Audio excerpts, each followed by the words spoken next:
사랑의 예수님 감사합니다. 오늘 이 시간에도 다니엘을 통하여서 2600여 년 전에 계시하시고 예언하신 말씀을 상고하기를 원합니다. 깨닫는 은혜를 도와주시옵시고 성령께서 교회들에게 하시는 말씀을 듣게 하여 주시옵시고 귀 있는 자가 되어서 시대를 분별하게 하여 주시옵소서.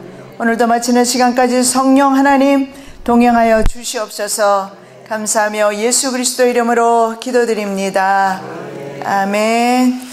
오늘은 8장입니다. 여러분 읽어 오셨죠? 네, 8장. 자, 8장을 우리가 제목을 잡아본다면 멸망하는 세상 제국, 이렇게 제목을 잡아볼 수가 있겠습니다. 자, 세상 모든 제국은 다른 민족과 서로 다른 민족과 언어 그리고 문화 등으로 말미암는 그런 이질적이고 복합적인 그런 요소를 가지고 있습니다. 제국이 형성될 때 항상 그래요. 왜냐하면 다른 나라를 정복하기 때문에 그 제국을 구성하는 국민들이 서로 다른 문화와 종교 뭐 이런 것들 가지고 있어요. 그래서 서로 어떤 이런 이질적이고 복합적인 그런 요소 때문에 제국을 유지하는 것이 근본적으로 어렵다라는 것을 우리가 그동안의 제국들을 흥망성쇠를 살펴봤습니다. 그래서 그 사실 자체가 제국이 운영되기가 굉장히 어렵다는 것을 볼 수가 있는데 왜 그러냐면 예를 들어서 전쟁에서 공을 세운 그런 장군들이 오면 그들에게 토지와 사람들을 종들을 하사해야 합니다. 그리고 왕과 이렇게 해서 자꾸 권력이 형성되면서 왕을 중심으로 한 바로 권력층, 관료 집단들이 형성이 되면서 그들이 이제 그들에게 속해 있는 사람들, 자신의 집단들을 먹여 살리기 위해서 필요한 것이 식량과 노동력 이런 것들이 필요합니다. 그래서 이런 것을 이들은 충당하기 위해서 자연적으로 백성들을 탄압하게 되어 있습니다. 착취합니다. 그래서 백성들의 인권이 유린을 당하면서 지배계층은 계속 권력 투쟁을 합니다.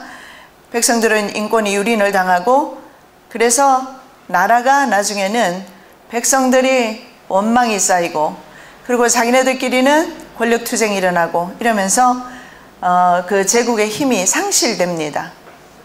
그래서 제국은 반드시 멸망하는 것을 보게 되는데 이것이 바로 오늘 본문의 8장의 내용입니다. 자, 그런데 본문에 보면 세상 제국은 사람의 손이 아닌 것에 의해서 깨어지는 것을 이제 보게 됩니다. 자, 8장 3절에서 8절까지 말씀을 보겠습니다. 다니엘이 환상을 보는데 숫 양과 수염소에 대한 환상을 봅니다. 다니엘의 몸은 엘람의 옛날 수도인 수산성에 있었어요. 그런데 환상의 배경이 되는 곳은 을레 강변입니다. 을레 강변에서 숫 양과 수염소가 나타나죠. 자, 페르시아와 그리스 제국 그리고 적 그리스도 제국에 대한 환상까지 바로 이 을레 강변에서 보게 됩니다. 자, 숫 양 천하가 되었다는 것을 보게 되는데 우리가 숫 양에 대해서는 전에 본 적이 있어요. 그래서 아마 기억하실 겁니다. 이 수양은 누구를 가리키느냐? 페르시아 제국을 가리킵니다. 8장 3절에 이런 말씀이 있어요. 내가 눈을 본 적 강가에 두 뿔 가진 숫 양이 있었는데 그 두 뿔이 다 길었으며 그중 한 뿔은 다른 뿔보다 길었고 그 긴 것은 나중에 난 것이라. 자, 나중에 난 것, 긴 것, 이것이 바로 파사입니다. 파사라고 하기도 하고 바사라고 하기도 하고 페르시아. 그 전에 난 것은 메대입니다. 메대가 짧아요. 역사도 짧지만 나중에 페르시아에 의해서 바사에 의해서 합병되기 때문에 그래서 숫 양이 한쪽 뿔은 짧고 다른 쪽 뿔은 길고 이렇게 되어 있는 것을 보게 됩니다. 자, 숫양이 다른 쪽은 긴 것은 바사라고 그랬어요. 그런데 두 뿔이 이 두 뿔 가지 순양이 그러면 두 뿔은 뭘 가리키느냐? 바로 페르시아를 가리킵니다. 두 뿔은 페르시아고 페르시아로 나중에 통합이 되죠. 자, 두 뿔 가진 숫 양이 아주 공격적이고 엄청난 권세를 행사합니다. 서쪽과 북쪽과 남쪽을 들이받아요. 자, 서쪽은 바벨론입니다. 북쪽은 리디아이고 남쪽은 이집트를 들이받아요. 자, 이 들이받는다는 것은 공격한다는 것입니다. 그런데 공격은 하는데 당할 자가 없어요. 그래서 순양천하가 되는 것을 보게 됩니다. 그래서 이것은 바로 페르시아 제국을 의미한다. 자, 8장 4절에 내가 먼저 그 순양이 서쪽과 북쪽과 남쪽을 향하여 받으나 그것을 당할 짐승이 하나도 없고 그 손에서 구할 자가 없으므로 그것이 원하는 대로 행하고 강하여 졌더라. 아주 강대 국가가 되었죠. 자, 그런데 숫 양이 천하가 되었지만 역시 아까 좀 전에 말씀드린 것처럼 그 이질적이고 복합적인 그런 제국의 구성상 절대로 제국은 끝까지 갈 수가 없다. 그래서 세상 제국은 반드시 멸망한다는 것을 보게 됩니다. 그러면서 다니엘은 점진적으로 하나님 나라를 우리들에게 계시하고 있어요. 자, 그런데 숫양이 이 천하가 없어지고 두 번째 숫 염소, 저 짐승천지예요, 그죠? 짐승으로 표현한 것은 제국이라고 그랬잖아요. 자, 숫 염소 천하가 되는데 숫 염소는 뭐냐? 그리스를 가리킵니다. 자, 성경 말씀에 8장 5절 내가 생각할 때에 한 숫 염소가 서쪽에서부터 와서 온 지면에 두루 다니되 땅에 닿지 아니하며 그 염소의 두 눈 사이에는 현저한 뿔이 있더라. 자, 그 다음에는 숫 염소가 나와요. 숫놈입니다. 염소와 양이 나오는데 양과 염소가 다 숫놈이에요. 자, 그런데 숫양은 두 뿔이 있었어요. 그죠? 헷갈리지 않도록 제가 설명 다시 드립니다. 그런데 숫 염소는 두 눈 사이에 희한하게도 한 뿔이 있어요. 현저한 뿔이 있어요. 아주 독특하죠.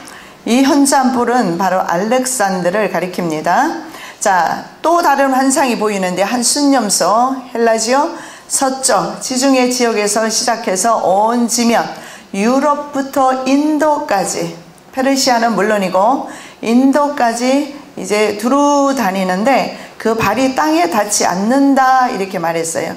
그 발이 땅에 닿지 않아요. 왜냐하면 헬라 기동대가 그만큼 그 기병대가 달려가면 얼마나 빠르면 그 다리가 기병대에 그 말 다리가 보이지 않을 정도로 빨랐다고 합니다. 자, 그런데 그래서 발이 땅에 닿지 않는다는 것은 헬라 기동대 활약을 의미하고 염소 두 눈 사이에 난 현저한 뿔 하나가 있어요. 꼭 기억하셔야 돼요. 염소 두 눈 사이에 난 뿔. 이 뿔이 누구냐 하면 현저한 뿔이라고 그랬어요. 알렉산더 대제입니다. 32세에 22세인가요? 시작해서 32세. 예. 거의 10년, 12년 만에 전 유럽과 아시아까지 공략하게 됩니다. 그래서 현저한 뿔로 나와 있어요.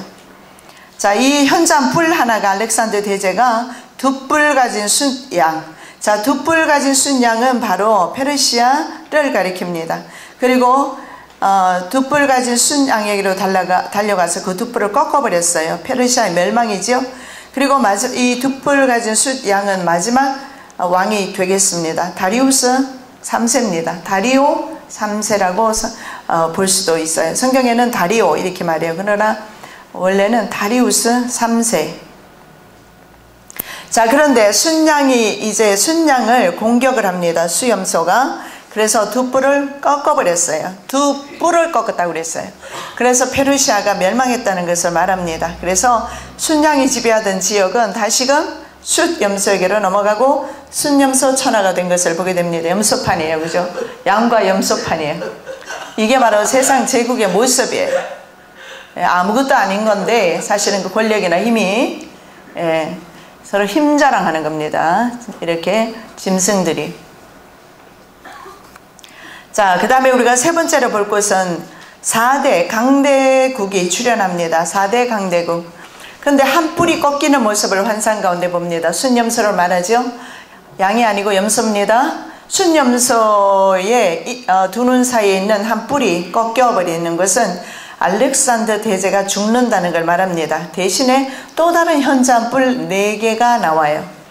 바로 알렉산더 휘하의 내 장군으로서 이 사람들의 기병 활동으로 말미암아 그렇게 알렉산더가 천하를 통일할 수가 있었습니다. 그런데 이 네 장군이 알렉산더 대제의 두 아들을 살해하고 알렉산더 대제가 점령했던 그 넓은 영토를 4등분해서 나누어 가집니다. 자, 8장 8절 말씀입니다. 순염소가 스스로 심히 강대하여 가더니 알렉산더 대제 때 말이죠. 강성할 때에 아주 강성했죠. 페르시아까지 갔어요. 근데 페르시아에 바벨론이라고 하기도 하죠. 그곳에 도달해서 결국 한참 강성해서 가다가 그곳에서 알렉산더 대제가 말라리아 모기에서 물려가지고 죽은 것 같아요. 강성할 때 그 큰 뿔이 꺾이고 그 대신에 현저한 뿔넷이 하늘 사방을 향해서 났습니다. 이 뿔넷은 바로 네 장군입니다. 자, 첫 번째가 어떤 나라냐면은 카산더 왕국으로 마게도냐 그리스를 다스립니다. 이 마게도냐가 바로 헬라 전에 마게도냐 왕 필립이 그리스까지 점령하게 되면서 그 다음에 그 나라를 헬라라고 부르게 됩니다. 헬라. 그리고 필립의 아들이 바로 알렉산더 대제입니다. 그래서 마게도냐와 그리스를 다스리게 되죠. 그러니까 원래 카산더 왕국은 카산더 이름이 장군 이름이 카산더예요. 이 카산더가 바로 알렉산더가 지배하던 그 세계를 다스리게 됩니다. 그 다음에 둘째는 투라케와 비두니아 그리고 소아시아를 지배한 리시마쿠스 왕국이 있어요. 셋째는 시리아, 지금 폭동이 일어나고 있는 지역입니다. 바벨론 등의 동쪽 영토를 차지한 셀루쿠스 왕국. 여러분 이 셀루쿠스 왕조는 꼭 기억하셔야 돼요. 왜냐하면 다니엘서 11장의 북방왕이 바로 셀루쿠스 왕입니다. 왕조입니다. 그리고 남쪽 네 번째가 누구냐 하면 이집트와 팔레스타인 그리고 아라비아 페투라 요르단 현재 왕국이 페투라를 차지하고 있어요. 페투라를 다스린 프톨로미 또는 톨레미라고 불리기도 해요. 톨레미 왕조라고 하는데 여러분 이 톨레미 왕조와 북쪽의 셀루쿠스 왕조가 다니엘서 11장에 보면 150년 전쟁을 하게 되면서 그때 그 전쟁하는 시기가 말라기 이후의 시대가 됩니다. 그래서 이 두 왕조는 기억해 두시는 것이 좋아요. 그리고 바로 셀루쿠스 왕조 가운데서 안티오쿠스 에피파네스 4세가 나오면서 그 사람이 바로 적그리스도의 모형이 됩니다. 자, 작은 뿔의 등장과 그의 사악한 통치에 대해서 8장 9절에서 14절까지 말씀하고 있어요. 작은 뿔은 지난번에도 제가 따로 말씀을 드렸던 것 같습니다. 이제 뿔 하면은 이제 아시겠죠, 그죠? 자, 4개의 뿔 중에 하나, 4개의 뿔, 4장군 중에 한 사람이 돼요. 그 장군 이름이 셀루쿠스 장군입니다. 그래서 그 이름을 따서 셀루쿠스 왕조가 세워진 거예요. 자, 4개의 뿔 중 하나, 셀루쿠스 왕조 가운데서 또 다른 작은 뿔이 나와서 남쪽과 동쪽과 영화로운 땅을 향해서 커져서 하늘 군대에 미칠 정도가 되어서 그 하늘 군대의 별들 중에 몇을 땅에 떨어뜨려서 짓밟아 버린다 하는 것이 내용이 나와 있어요. 자, 셀루쿠스 왕조 가운데서 좀 전에 제가 말씀드렸죠. 안티오쿠스 에피파네스 4세라는 사람이 나타났는데 이 사람이 얼마나 잔혹하게 이스라엘을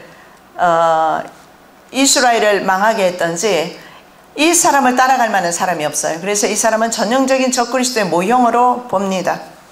자, 이 사람이 나와서 아주 강력한 국가를 형성하면서 남쪽 이집트입니다. 동쪽에는 페르시아 다른 장군이 지배하고 있죠. 그리고 영화로운 땅이라고 그랬어요. 이스라엘입니다. 계속 커져서 하늘군대라는 것은 천군을 가리킵니다. 천군 천사를 가리키겠죠. 근데 심지어는 천군 천사에 미칠 정도가 되어서 그 천군 천사 군대의 별들 중에 며칠 땅에 떨어뜨렸다. 그것이 바로 8장 9절 10절 내용입니다. 그중 한 뿔에서도 작은 뿔 하나가 나서 남쪽과 동쪽과 또 영화로운 땅을 향하여 심히 커지더니 그것이 하늘 군대에 미칠 만큼 커져서 그 군대와 별들 중에 몇을 땅에 떨어뜨리고 그것들을 짓밟고. 이건 참 해석하기 조금 힘은 듭니다. 그 다음 말씀 하나 더 읽어 보겠습니다. 이거는 다니엘서 말씀입니다. 7장 8절 그리고 11절 말씀입니다. 내가 그 뿔을 유심히 보는 중에 다른 작은 뿔이 그 사이에서 나더니 첫 번째 뿔 중 셋이 그 앞에서 뿌리까지 뽑혔으며 이 작은 뿔에는 사람의 눈 같은 눈들이 있고 또 입이 있어 큰 말을 하였더라. 그때 내가 작은 뿔이 말하는 큰 목소리로 말미암아 주목하여 보는 사이에 짐승이 죽임을 당하고 그의 시체가 상한 바 되어 타오르는 불에 던져졌으며. 자, 메데 페르시아 제국입니다.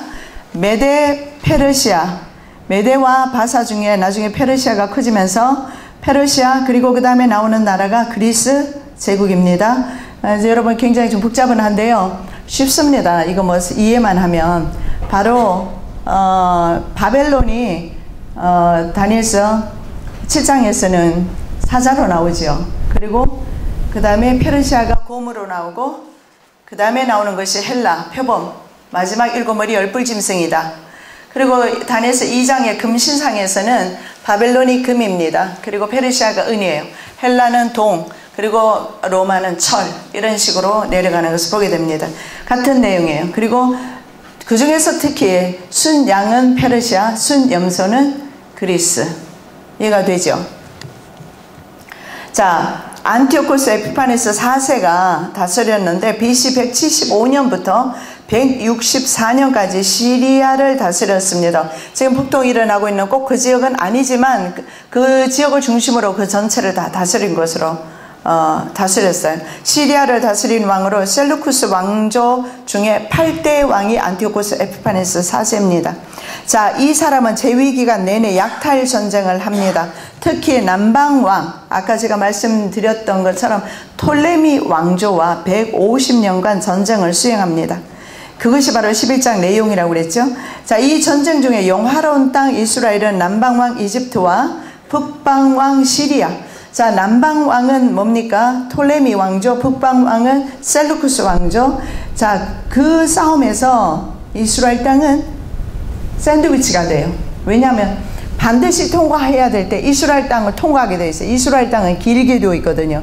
그래서 남쪽에서 올라갈 때는 이스라엘을 반드시 통과하게 되어 있고, 북방왕에 내려올 때도 이스라엘을 반드시 통과하면서 150년 동안, 자, 그 시대가 언제냐면 바로 말라기 시대 이후 그 시대 400년 동안에 일어나는 일입니다.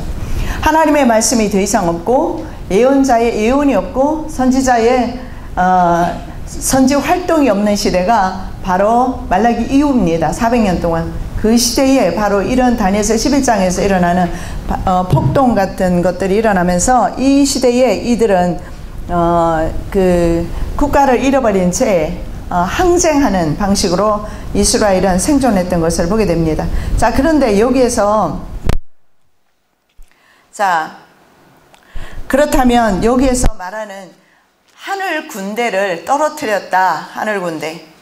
이것은, 이 하늘 군대라는 것은 바로 이스라엘 사람들이 항쟁을 하게 되는데 그것을 떨어뜨렸다는 것은 그들을 무력으로 진압했다는 것을 이제 말씀을 합니다. 좀 이따 제가 설명을 드리도록 하고, 자, 오늘날 지금 폭동이 일어나고 있는 그 시리아를 다니엘은 북방왕이라고 표현하였습니다. 자, 말라기 이후에 400년 동안 하나님의 성전문은 닫히고 말씀문은 끊어진 시대에 들어갔습니다. 성경 역사가 없는 시대입니다. 단지 다니엘서 11장에 약간의 기록이 남아있죠. 자, 말라기 1장 10절에서 이렇게 말합니다. 만군의 여호와가 이르노라. 너희가 내 제단 위에 헛되이 불사르지 못하게 하기 위하여 너희 중에 성전문을 닫을 자가 있었으면 좋겠도다. 내가 너희를 기뻐하지 아니하면 너희가 손으로 드리는 것을 받지도 아니하리라. 자, 하나님께서 선포하시기를 성전문도 닫아버렸으면 좋겠다. 그리고 너희들 드리는 제사도 받지 않겠다. 너희가 드리는 모든 것은 내가 기뻐하지 않는다. 어쩌면 오늘 시대와 같습니다. 비슷한 시대인 것 같아요. 영화로운 땅 이스라엘이 이렇게 철저하게 이방 군주에게 밟히게 된 이유가 있습니다. 그 이유는 뭐냐면 여호와의 제사, 즉 하나님의 식탁을 더럽혔기 때문이다, 이렇게 말합니다. 식탁, 우리가 드리는 예배가, 우리가 날마다 드리는 예배가 하나님께서 드시는 식탁이라고 이렇게 말합니다. 하나님의 식탁에 올려진 희생 제물로 이스라엘 사람들은 더러운 떡을 드렸어요. 그리고 눈먼 것, 저는 것, 병든 짐승을 희생 제물로 드렸어요. 너희가 더러운 떡을 나의 제단에 드리고도 말하기를 우리가 어떻게 주를 더럽게 했나이까 하는도다. 이는 너희가 여호와의 식탁은 경멸히 여길 것이라 말하기 때문이라. 자, 식탁이라고 나와 있죠. 우리가 드리는 예배, 우리가 드리는 제사는 하나님이 받으시는 식탁입니다. 그런데 그 식탁을 더럽혔단 말이죠. 왜냐하면 좋은 것은 우리가 먹고 나쁜 것만 가증스럽게 주님 앞에 가져왔다. 바로 오늘날 이 시대가 그렇습니다. 좋은 것은 인간이 다 차지했어요. 교역자고 평신도고 할 것 없어요. 좋은 것은 자기가 다 먹고 아주 험악한 거, 남은 거, 찌꺼기만 주님 앞에 가져와요. 그리고 나는 주님 앞에 드렸다, 그렇게 말하는 시대, 말라기 시대가 그 시대였어요. 만군의 여호와가 이르노라. 너희가 눈먼 희생을 바치는 것이 어찌 악하지 아니하며 저는 것 병든 것을 드리는 것이 어찌 악하지 아니하며, 저는 것 병든 것을 드리는 것이 어찌 악하지 아니하냐. 이제 그것을 너희 총독에게 드려보라. 그가 너를 기뻐하겠으며 너를 받아주겠느냐. 하나님께서 그렇게 말씀합니다. 그래서 제사 드리는 봉헌물을 매우 번거롭게 생각하고 심지어는 코웃음 치면서 훔친 것을 드리기까지 했어요. 그게 바로 말라기 1장 13절에 나옵니다. 만군의 여호와가 이르노라. 너희가 또 말하기를 이 일이 얼마나 번거로운고 하며 코웃음치고 훔친 물건과 저는 것 병든 것을 가져왔느니라. 너희가 이같이 봉헌물을 가져오니 내가 그것을 너희 손에서 받겠느냐. 이는 여호와의 말이니라. 온 백성이 하나님을 이렇게 만홀히 여기고 하나님의 예배를 무시하고 이스라엘 백성들이, 그래서 이스라엘 백성은 철저하게 하나님으로부터 버림을 받게 됩니다. 그래서 이스라엘은 역사상 아주 참혹한 일을 당하게 됩니다. 그래서 역사 가운데 성취된 그 적그리스도 모형이자 시리아 셀루쿠스 왕조에서 나온 안티오코스 에피파네스의 만행은요, 다니엘로 하여금 몸져 눕게 만들어 버립니다. 환상 가운데 보는데 그 안티코스 에피파네스가 얼마나 처절하게 이스라엘 백성들을 짓밟아 버리는지, 그리고 이스라엘의 제사를 짓밟아 버리는지, 이스라엘 그 예루살렘 성전에 들어와서 돼지 피로 제사를 드리게 했어요. 그리고 제사장들을 죽여버리거나 제사장들로 하여금 돼지 우상을, 돼지 피를 드리게 하면서 그러면서 절하게 만들었어요. 그 결과가, 왜 이런 결과가 왔느냐. 하나님 앞에 드리는 것을, 하나님의 식탁을 더럽혔기 때문에, 하나님의 예배를 더럽혔기 때문에 오늘날 우리 한국 교회가, 오늘날 전 세계 교회가 하나님의 식탁을 더럽히고 있기 때문에 인류는 파멸로 갈 수밖에 없어요. 심판의 때가 임박했어요. 예배는 있습니다. 찬양도 있어요. 조직도 있어요. 그 어느 때보다도 현란한 그런 정말 예배를 드릴 수가 있어요. 그러나 그 속에 예수 그리스도의 생명이 없단 말입니다. 우리의 마음은 어떠한가 우리 점검하셔야 돼요. 과연 나는 정말 주님께 산제사를 드리는가, 살아있는 제사, 그것이 바로 우리가 드릴 영적 예배니라. 지난번에 제가 레위기를 통해서 한번 드렸던 말씀을 드렸던 것 같은데, 바로 생축, 온전한 생축, 그 온전한 생축은 바로 나를 드리는 것입니다. 내 마음은 드리지 않고, 내 마음은 드리지 않고 내 속에 다른 세상 것으로 가득 차 있어요. 물질, 자녀, 명예, 이런 것들 가득 차 있는 상태에서 우리는 헛되이 하나님 앞에 예배 드릴 때가 많다는 거예요. 이스라엘 백성들이 그랬습니다. 그래서 이스라엘은 그때부터 시작해서 참혹한 그 시대를 지나게 되는데, 이스라엘 성경에는 나와 있지 않지만 외경이라든가 이스라엘 역사를 보면 그 시대에 여러 가지 일들이 일어나게 됩니다. 그것을 좀 제가 다 설명을 못 드리지만 설명을 드리겠습니다. 좀 드리는데, 자, 너무나 이 작은 뿌리 말이죠. 셀루쿠스 왕조에서 나온 작은 뿌리입니다. 자, 4개 뿌리 먼저 나왔다고 그랬잖아요. 4개 뿔 중에서 한 뿔이 나왔다고 그랬어요. 그것이 바로 셀루쿠스 왕조에서 나오는 안티코스 에피파네스 4세이면서 동시에 적그리스도란 말입니다. 그래서 이 사람을 보면 앞으로 어떻게 성도를 괴롭히게 될 것인가 우리가 짐작할 수가 있어요. 자, 그래서 다니엘이 먼저 누워버렸어요. 너무나 무섭고 너무나 그 작은 불이 하나님을, 백성을 참혹하게 멸하고 하나님께 도전하는 그런 신성모독적인 그런 모습 때문에 먼저 누웠어요. 7장 27절에 이에 나 다니엘이 지쳐서 여러 날 앓다가 일어나서 왕의 일을 보았느니라. 내가 그 환상으로 말미암아 놀랐고 그 뜻을 깨닫는 사람이 없었느니라. 8장입니다. 8장. 7장이 아니고 잘못 오타가 났어요. 8장 27절. 자, 하늘 군대와 별들 중에 일부를 땅에 떨어뜨린다, 그렇게 말씀을 하고 있는데, 다니엘서 8장 10절 12절. 그의 악으로 말미암아 백성이 매일 드리는 제사가 넘긴 바 되었고 그것이 또 진리를 땅에 던지며 자유로 행하여 형통하였더라. 이 일은 앞으로도 일어납니다. 이스라엘 역사 가운데서도 일어났어요. 자, 그는 인간 이상의 업적을 성취하는데 하늘 군대만큼 자라나게 됩니다. 하늘 군대, 츠바 하샤마임이라고 합니다. 하늘 군대와 별들, 커바빔, 별들 중 일부를 땅에 떨어뜨린다. 자, 여기서 군대와, 하늘 군대와 이 말하는 커바빔이라든가 츠바 하샤마임이라든가 이런 뜻은 뭐냐면 진짜 천군 천사를 가리켜요. 자, 그런데 그러면 이들이 천군 천사들을 땅에 떨어뜨렸느냐, 그렇게 볼 수는 없는 것 같고, 많은 신학자들은 바로 천군 천사들이 돕고 있는 이스라엘 백성들을 떨어뜨렸다, 그들을 진압했다, 그렇게 봅니다. 그것이 하늘 군대에 미칠 만큼 커져서 그 군대와 별들 중에 몇을 땅에 떨어뜨리고 그들을 짓밟았다. 아까 읽었죠? 하늘 군대는 천상의 영적 군대이며 별은 그 지휘관을 뜻할 수도 있지만 그보다는 땅에 떨어졌다는 표현을 통해서 이스라엘 군대를 의미할 수가 있다. 근데 실제로 이스라엘이 항쟁을 했습니다. 이스라엘의 패역으로 이방 군대가 진압하여 이스라엘 군대 일부가 이방 군주의 손에 넘어갑니다. 자, 안티코스 에피파네스 4세가 예루살렘을 공격할 때, 그때 예루살렘을 공격할 때 누가 일어나게 되느냐면 유다 마카비 형제가, 유다 마카비 집안이 이제 폭동을 일으킵니다. 항쟁을 일으켜요. 그리고 안티오코스는 그들을 진압하는 일을 했기 때문에 이것을 말하는 것이 아닌가 이렇게 보고 있습니다. 자, 스스로 높아져서 군대의 주제를 대적하고 매일 드리는 제사를 피하고 성소를 헐어버린다. 여러분, 이 8장 말씀은 앞으로도 일어날 사건이기 때문에 정말 중요합니다.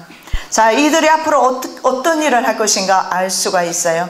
자, 스스로 높아집니다. 군대의 주제라고 그랬는데 Prince of the Army라고 나와 있어요. 군대의 왕자 뭐 이런 뜻인데, 성경에 보면 원어는 사르 하차바라고 하는데 군대의 주제는 하나님을 뜻합니다. 왜냐하면 군대를 거느리고 하나님께서는 종종 나타나시기 때문에 군대의 우리는 주제, 한국말 좀 어렵게 되어 있는데 군대의 왕자다, 뭐 프린스라고 되어 있어요.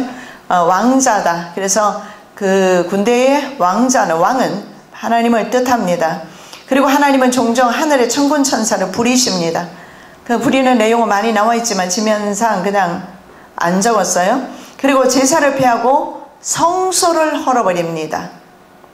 자, 직역을 하면 다음과 같습니다. 이스라엘 백성의 배교와 패역한 행위 등의 반역으로 말미암아서 한 군대가 매일 드리는 제사와 관련하여 넘겨진 바 될 것이다. 자, 쉽게 말씀드리면 군대와 제사가 이방인에게 넘어가 버린다.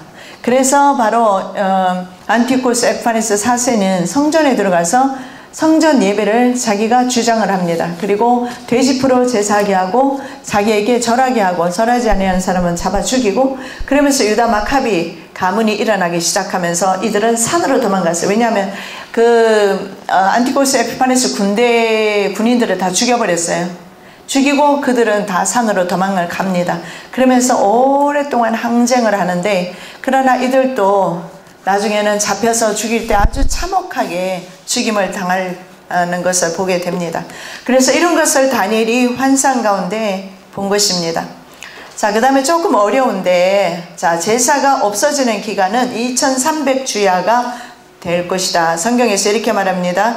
다니엘서 8장 13절 14절 내가 들은 적 한 거룩한 이가 말하더니 다른 거룩한 이가 그 말하는 이에게 묻되 환상에 나타난 바 매일 드리는 제사와 망하게 하는 죄악에 대한 일과 성소와 백성이 내어준 바 되며 짓밟힐 일이 어느 때까지 이를꼬 하며 그가 내게 이르되 2300주야까지리니 그때 성소가 정결하게 되리라 하였느니라. 자, 2300일이 지나면 성소가 정결하게 됩니다. 이것은 이스라엘 백성들에게 해당되는 말이기도 하지만 마지막 우리 시대에 주는 말씀이기도 합니다.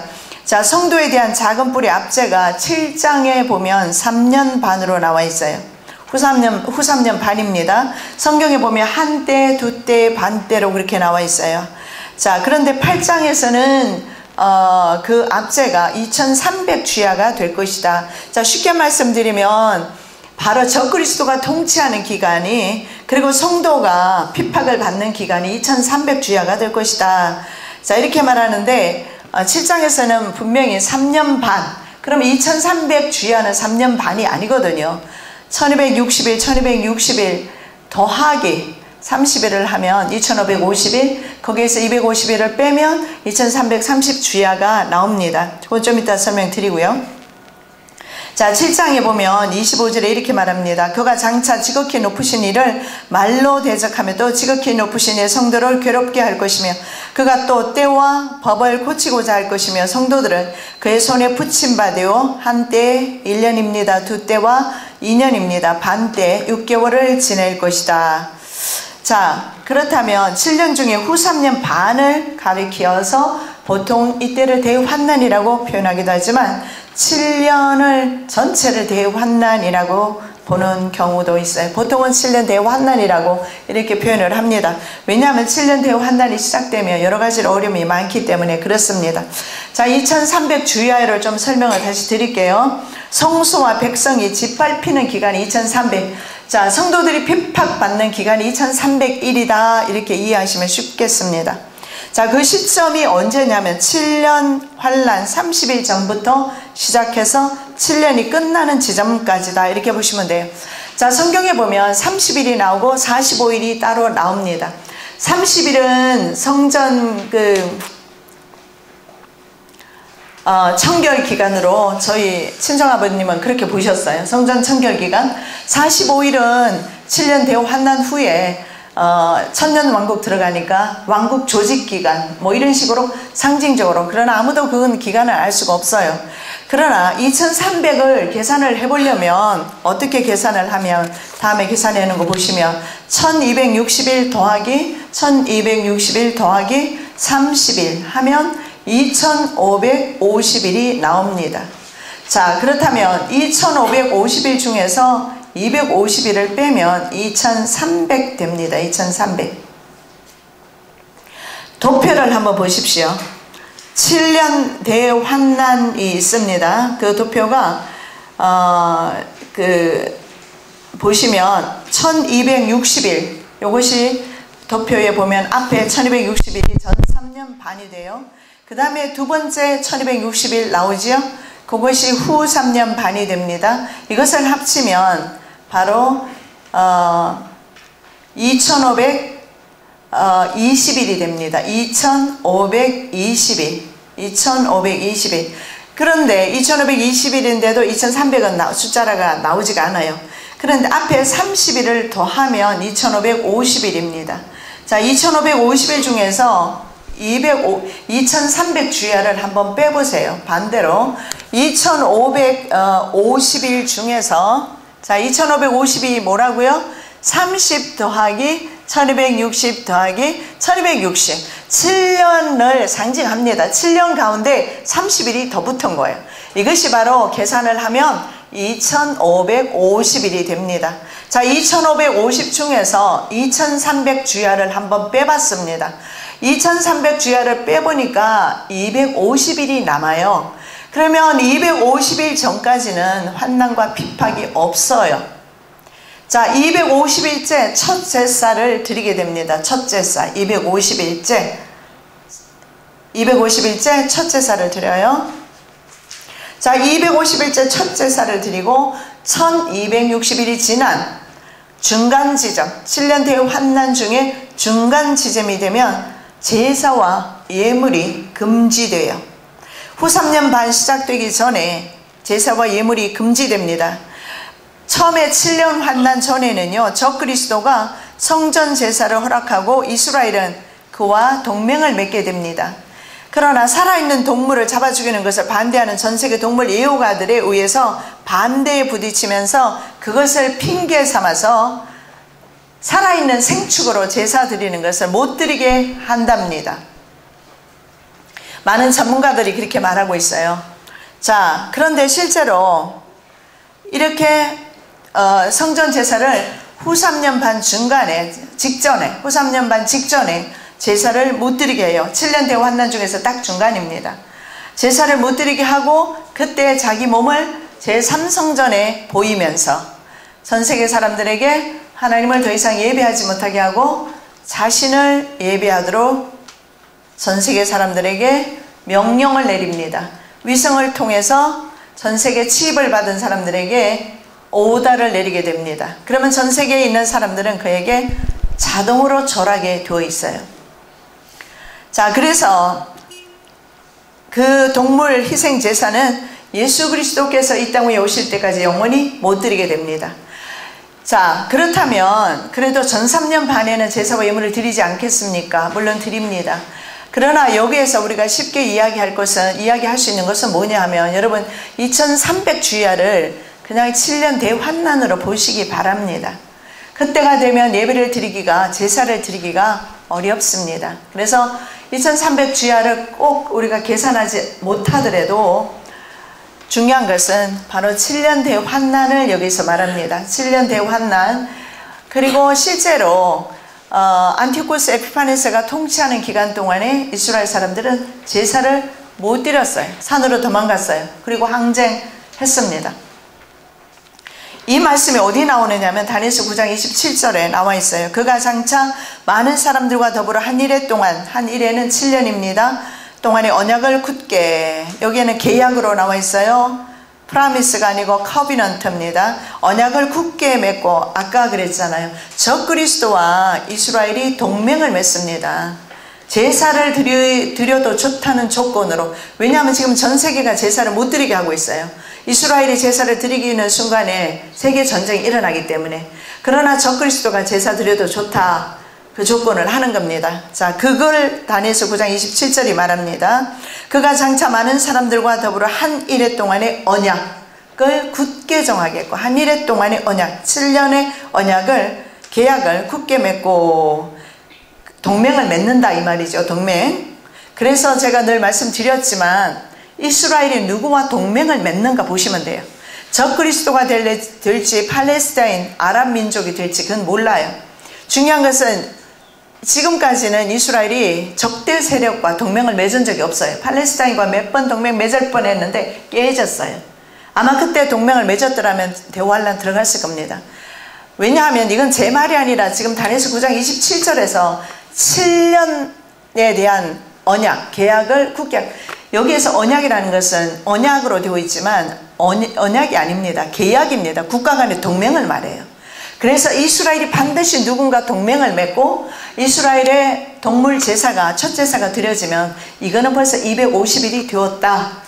7년 대환란에 이미 들어갔다. 이렇게 보시면 돼요. 그것이 바로 다니엘서 9장 27절 말씀입니다. 그가 그 일의 절반이 되면, 전 3년 반이 지나고 후 3년 반 시작되기 직전에 제사와 예물을 금지할 것이며 나오죠. 또 포악하여 가정한 것이 날개를 의지하여 설 것이며, 가정한 것은 바로 적그리스도죠. 또 이미 정한 종말까지 진노가 황폐케 하는 자에게 쏟아지리라 하였느니라. 다니엘이 이렇게 말합니다. 자, 이 작은 불은 계속해서 진리를 땅에 던지며 자의로 행하며 형통해요. 이 진리라는 것이 뭐냐 하면 토라 모세 오경을 말합니다. 왜냐하면 실제로 안티오코스 에피파네스가 유대인들의 지역을 들어왔어요. 그리고 성전을 점령한 후에 안티오코스 에피파네스가 먼저 했던 것이 바로 성경을, 하나님의 토라 모세오경을 찢어버리는 일을 먼저 했어요. 자, 그래서 세상 세력은 바로 사탄의 세력임을 알 수가 있어요. 사탄의 세력. 그래서 세상이 신세계 전부 다 마찬가지입니다. 세상 세력은 하나님과 적대 세력이기 때문에 하나님의 종들을 당연히 핍박하게끔 그렇게 되어 있어요. 그래서 안티오코스 에피파네스의 유대인을 향한 만행이 2300, 그의 재위 기간 동안 그렇게 진행되었다 볼 수도 있어요. 그런 후에 중지가 됩니다. 그리고 이 말은 앞으로 우리들에게도 적용이 된다, 우리들 시대에도 적용이 된다 볼 수가 있어요. 그런 후에 성소가 이제 청결된다. 자, 미래에 성취될 부분이 남아있는데 그게 뭐냐면 적그리스도가 성전에 앉아서 자기를 하나님이라 하며 예배하게 합니다. 그 기간이 바로 2300 주야가 될 것이며, 엄격하게 말하면 후 3년 반 시작 직전에 멸망에 가증한 것이, 자, 마태복음 여러분 24장에도 한번 보십시오. 예수님이 말씀하셨어요. 멸망에 가증한 것이 날개를 오지하여 서지 못할 곳에 선 것을 보거든 너희들은 산으로 도망할지니라. 예수님이 직접 말씀하셨어요. 멸망에 가증한 것이 서게 되거든. 그러면 보십시오. 멸망에 가증한 것, 예수님 시절에는 멸망에 가증한 것, 안티오코스 에피파네스는 벌써 지나갔어요. 훨씬, 다니엘은 예수님 전 시대, 거의 600년 전 시대입니다. 그럼 안티오코스 에피파네스가 지나갔는데 예수님이 그 안티오코스 에피파네스를 말하는 건가요? 그건 아니에요. 그건 아니고 바로 이 다니엘의 말한 바 멸망에 가증한 것. 자, 제자들이 물었어요. 이 세상 마지막 때 어떤 일이 일어나겠습니까? 물었을 때 대답한 질문이거든요. 그랬을 때 너희가 가정에 멸망에 가증한 것이 서지 못할 곳은 바로 성전입니다. 그리고 자기를 보여서 하나님이라고 한다고 합니다. 그리고 자기를 예배하라고 해요. 우리는 어때요? 그들을 예배하면, 우상을 숭배하면 우리는 하나님으로부터 버림받아요. 그래서 둘 중에 하나를 선택해야 되는 그런 아마 위기가 될 것입니다. 그 기간이 바로 2300주야입니다. 자, 2300주야 이제 이해 완전히 되시죠? 네, 넘어가겠습니다. 자, 15절에서 27절 말씀까지 환상의 의미를 전달하고 있는 가브리엘 천사가 나타나죠. 자, 이렇게 말합니다. 사람 모양 같은 것, 천사장 가브리엘이 다니엘 앞에 서고 을레강변에 다른 사람, 아마 가브리엘 천사보다 더 높은 천상적인 존재인 것 같습니다. 이 사람이 가브리엘에게 이렇게 말합니다. 이렇게 말해요. 정한 때 끝에 관한 것을 다니엘로 하여금 깨닫게 해 주어라. 자, 그래서 가브리엘 천사보다 더 높은 어떤 사람이 하나님이신지 모르겠어요. 자, 다니엘로 하여금 이 마지막 때에 대해서 깨닫게 해라. 여러분, 이 마지막 때에서 하나님으로부터 계시 음성 듣는 사람은 하나님께서 특별 은총 받은 사람들입니다. 여러분, 계시 은총 받도록 기도하시기 바랍니다. 보셔야 돼요. 시대로 보셔야 돼요. 다니엘은 그런 은혜를 입었어요. 그래서 성경에 보면 은총 받은 자요, 이렇게 나와요. 은혜 받은 자입니다. 자, 그래서 정한 때, 바로 마지막 세상 끝에 관해서 말씀하고 있는 것을 보게 됩니다. 15절 17절 나 다니엘이 이 환상을 보고 그 뜻을 알고자 할 때에 사람 모양 같은 것이 있어 외쳐 이르되 가브리엘아, 이 환상을 이 사람에게 깨닫게 하라 하더니 그가 내가 선 곳으로 나왔는데 그가 나올 때 내가 두려워서 얼굴을 땅에 대고 엎드리며 그가 내게 이르되 인자야 깨달아 알라, 이 환상은 정한 때 끝에 관한 것이니라. 자, 이 끝은 두 가지로 또 볼 수가 있어요. 바로 북이스라엘이 아수르의 멸망당함으로 끝났어요. 그리고 남유다는 바벨론의 속국이 되므로 성취되기도 합니다. 그러나 엄밀히 말하면 세상 마지막에 관한 것임을 알 수가 있어요. 자, 네 번째로 마지막 때 나타나는 한 왕에 대해서 말씀을 드리겠습니다. 8장 23절 25절 이 내 나라 마지막 때에 반역자들이 가득할 즈음에 한 왕이 일어나리니 그 얼굴은 뻔뻔하며 속임수에 능하며 그 권세가 강할 것이나 자기의 힘으로 말미암은 것이 아니며 그가 장차 놀랍게 파괴 행위를 하고 자의로 행하며 형통하며 강한 자들과 거룩한 백성을 멸하리라. 그가 꾀를 베풀어 제 손으로 속임수를 행하고 마음에 스스로 큰 채하며 또 평화로운 때에 많은 무리를 멸하며 또 스스로 서서 만왕의 왕을 대적할 것이나 그가 사람의 손으로 말미암지 아니하고 깨지리라. 제가 강의를 다녀보면 어제도 어떤 자매를 면담하면서 어떻게 해야 됩니까? 제가 일목요연하게 한마디로 딱 잘라서 말을 해드리면 좋겠지만 해드릴 수가 없어요. 여러분, 성경에서 말씀하고 있어요. 마지막 시대에 어떤 현상들이 일어나고 있는가. 이거 바로 마지막 때에 나타나는 이 왕, 한 왕을 살펴보면 알 수가 있어요. 메데 바사 순양이죠. 헬라 순염소 뒤에 나타나는 4개의 나라 중에 셀루쿠스 왕조 가운데서 나오는 작은 뿔이 마지막에 나타나는 한 왕이다. 그래서 이 사람은 실제적인 왕입니다. 우리가 생각하는 거짓 선지자 이런 사람들 아니에요. 그래서 이 왕은 반드시 왕의 혈통을 가지고 태어나는 사람임을 볼 수가 있어요. 그래서 왕의 혈통을 가지고 나온 사람이 바로 그 사람이 누구냐? 적그리스도입니다.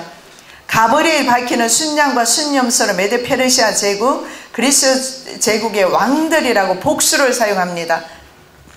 자, 여기에서 우리가 볼 수 있는 것은 뭐냐면 과거의 왕들의 특징을 가지고 있는 그런 왕들의 집합인격체라는 겁니다. 쉽게 말씀드리면 마지막 적그리스도는 과거 왕들이 가지고 있었던 특성과 특징들을 다 가지고 오는 가장 포악한 그런 왕이 될 것입니다.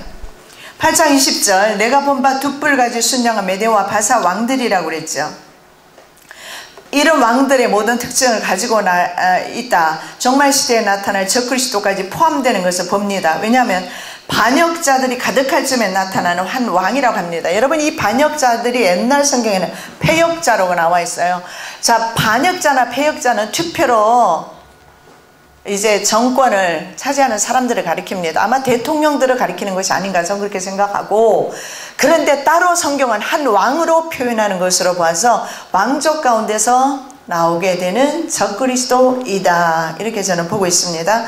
8장 26절 이미 말한 바 주야에 대한 환상은 확실하니 너는 그 환상을 간직하라. 이는 여러 날 후의 일임이라 하더라.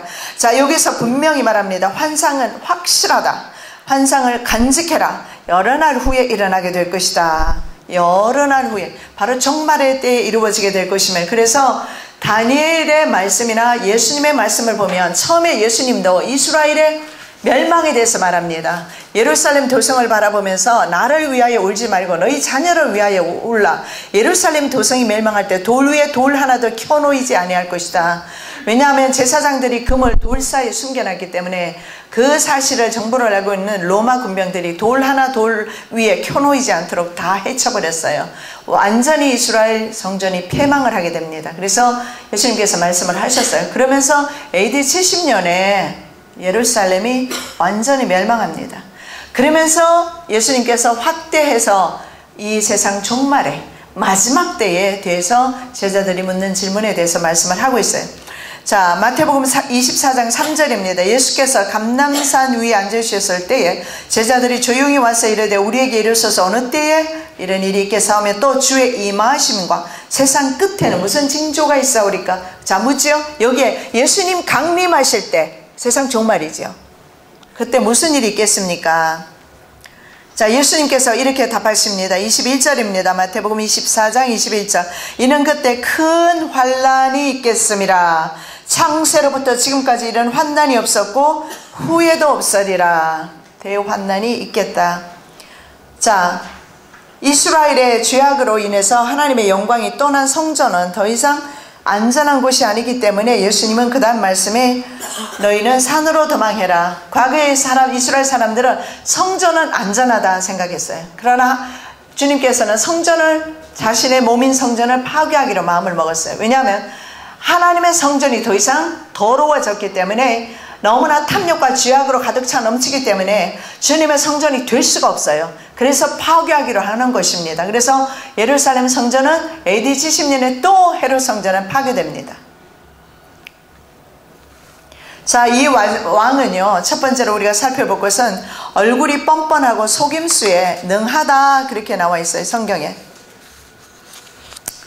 자, 뻔뻔하다는 것은 강한 표정을 가지고 있다. strong in face 이렇게 나와 있어요. 얼굴이 아주 strong해요. 그러니까 피도 눈물도 없어요. 어쩌면 우리 선장님 같은 분 어떻게 빠져나올 수 있을까요? 아우성치는 아이들을 보면서. 자, 전혀 내색하지 않고 남을 속이는데 전문가입니다. 그래서 적그리스도 한 왕에 대해서 지금 말하고 있습니다. 그 다음에 이 적그리스도는 권세가 강하지만 자기 힘으로 말미암는 것이 아니다.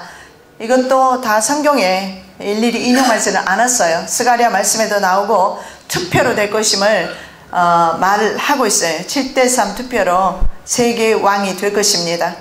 자, 8장 24절에 그 권세가 강할 것이나 자기의 힘으로 말미암은 것이 아니다. 투표에 의해서 왕이 될 것을 말하고 있어요. 그래서 유럽연합에서 투표를 통해서 왕이 되는 사람이 있다면 7대3으로 왕이 되는 사람이 있다면 그가 바로 적그리스도가 아닐까 생각을 합니다.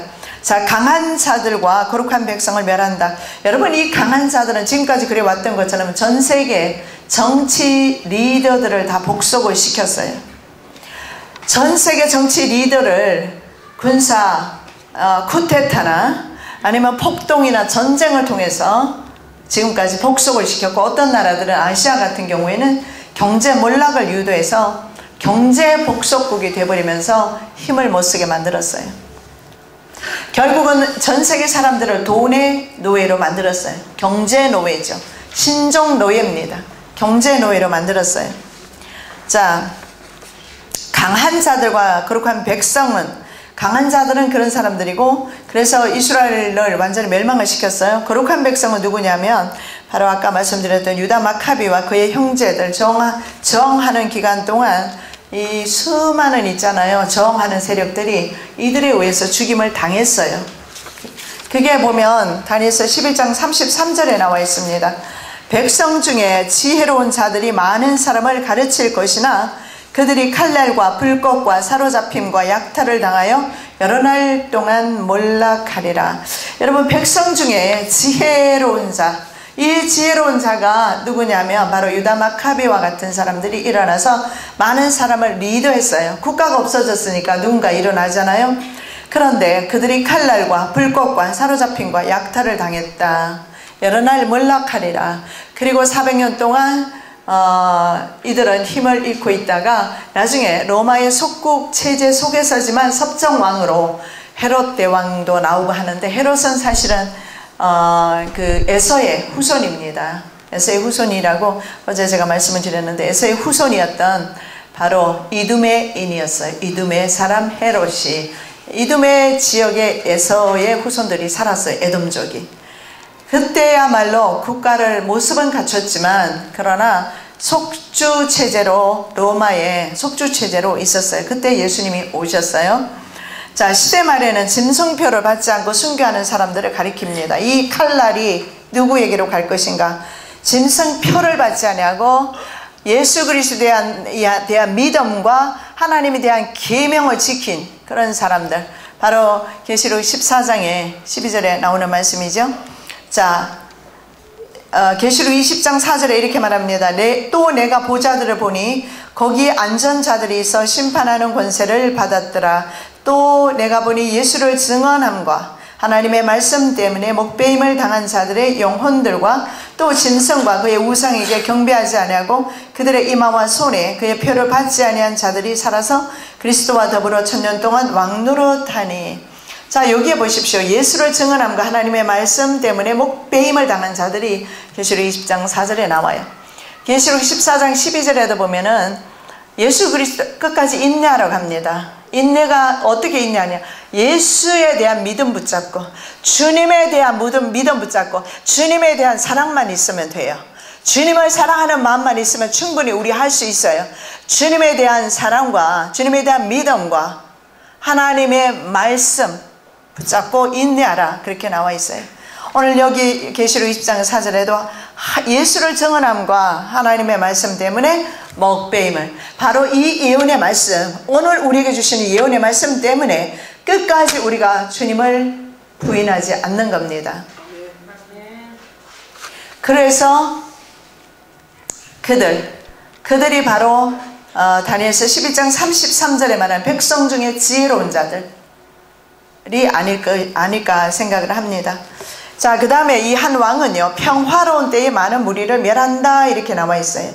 바로 오늘날 이 자유주의 시대 평화를 누리며 사는 때에 적그리스도 세력들은 많은 사람들을 죽이게 됩니다. 그래서 그들은 인구 대학살, 인류 대학살 그레이트 컬링을 준비하고 있고, 그레이트 컬링 가운데 하나가 어쩌면 세월호 참사 같은 거, 오대양 사건뿐만 아니라 지금 일어나고 있는 수많은, 전부 다 연결되어 있잖아요. 보니까 오대양 사건에 바로 지금 세모 전 회장이 연루되어 있어요. 그런데 무혐의로 풀려났더라고요. 진실은 주님만이 아십니다. 바로 이 평화로운 때에 많은 무리를 멸한다. 그러나 이것은 아무것도 아닙니다. 전 세계적으로 이제는 세계전쟁이 일어나면서 이제 전 세계는 바로 이 적그리스도 세력으로 말미암아 초토화될 때가 올 것입니다. 그렇다고 해서 여러분, 제가 지금 여러분의 기를 죽이자는 말이 아니라 어쩔 수 없는 현실입니다. 어떡하겠습니까? 말세 지말에 사는 우리의 사명이지요. 사명 감당하라고. 무슨 사명이요? 순교자는 순교자의 사명입니다. 살아남는 사람은 살아남으면서 믿음 지키는 사명입니다. 여러분, 하나님께서 원하시는 방향대로 저와 여러분을 끌고 가실 것입니다.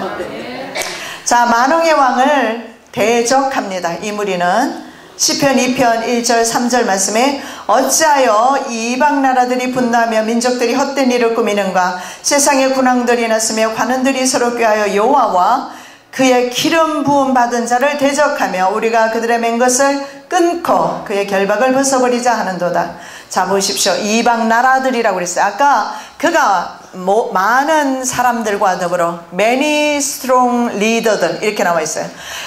다니엘서 9장 27절에 적그리스도가 한일의 언약을 굳게 정할 때 그가 많은 사람과 더불어 이렇게 나와 있거든요. 영어 성경에 보면 many strong leaders, 많은 국가 정상들과 더불어서, 그리고 그것이 바로 시편에서 말씀을 하는 이방 나라들이 분노하고 민족들이 헛된 일을 꾸미고 세상의 군왕들이 나서고 관원들이 서로 꾀하고 지금 난립니다. 여러분, 이 부조리와 이 부정직함, 저런 비리들, 여러분 지금 세월호 파헤치니까 뭐 고리가 지금 엄청 나잖아요. 예? 이거 뭐 말도 못 하잖아요. 어디까지 연결되어 있는지 사실 아무도 몰라요. 주님밖에 몰라요. 이런 것들 절대로 세상 제국이 있는 동안에는 세상 나라 가운데서는 해결 안 돼요. 척결해보지만 그것도 어느 정도 선까지일 것입니다.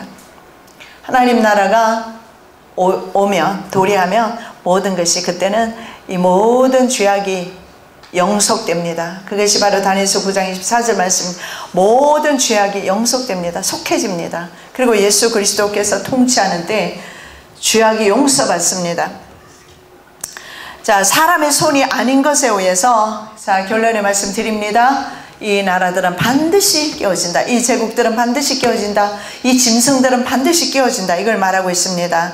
자, 다니엘서 2장 35절 우리가 다 함께 봉독합니다. 그때 쇠와 진흙과 놋과 은과 금이 다 부셔져 여름 타작마당에 교같이 이루어 바람에 불려 간 곳이 없었고 우상을 친두른 태산을 이루어 온 세계에 가득하였나이다. 아멘. 자, 여기 보세요. 쇠는 뭡니까? 쇠, 진흙, 놋, 은. 바벨론, 다른 말로 하면 바벨론, 페르시아, 헬라, 로마, 적그리스도 왕국까지 바로 하나님께서 바로 뜨인 돌이 와서 이 우상을 쳐버리니까 우상이 가루가 되어버렸어요. 바로 우리 그리스도께서 승리하십니다. 우리도 마지막까지 승리할 줄로 믿습니다. 기도하겠습니다. 사랑의 예수님 감사합니다. 정말 시대 말의 어려운 세상에 저희들 살고 있습니다. 그러나 우리는 마지막까지 짐승표 받지 않고 순교할지언정 짐승표 받지 않으며 믿음 배도하지 아니하며 주님을 사랑하며 하나님의 말씀을 붙잡고 승리할 줄로 믿습니다. 기도할 때 기도하기를 원합니다. 예배할 때 예배하기를 원합니다. 주님, 주님께 드려지는 예배, 살아있는 예배, 생축, 우리 몸을 주께 드리기를 원합니다. 형식적인 예배가 되지 아니하고 남은 시간에도 함께하여 주셔서 산제사를 주님 앞에 드리게 하여 주시옵소서. 감사하며 예수 그리스도의 이름으로 기도드립니다. 아멘.